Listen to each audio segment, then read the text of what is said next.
Well, I've written this book. It's called Is Forgiveness Really Free? Because I reckon that's a question that is a really hard one to answer. It's my instinct tells me that really believing in God and believing in a man rising from the dead is, in one sense, easier than believing that you are forgiven. It's one of the hardest things that people have to do when coming to the Christian gospel, is to believe that God really forgives them.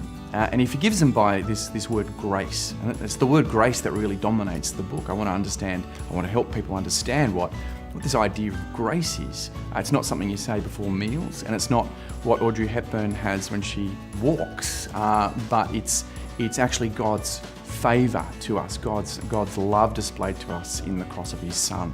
So forgiveness is free because God's paid for it. This book is for anyone really who is struggling to understand, to really grasp, can the gospel be true? Can the good news be really good? Is there some catch? Because that's one of the things people think when they hear the good news of Jesus Christ. They think there must be some small print somewhere that I've missed, and I'm going to find out about that later. Now, in fact, no, there's no small print.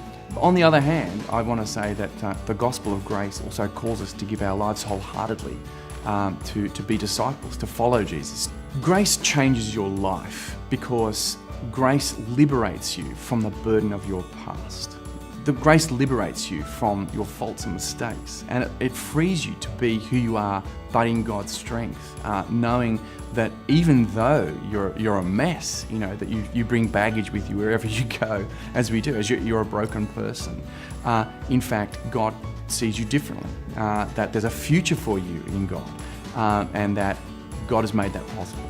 To sum this book up in just a few words, is forgiveness really free?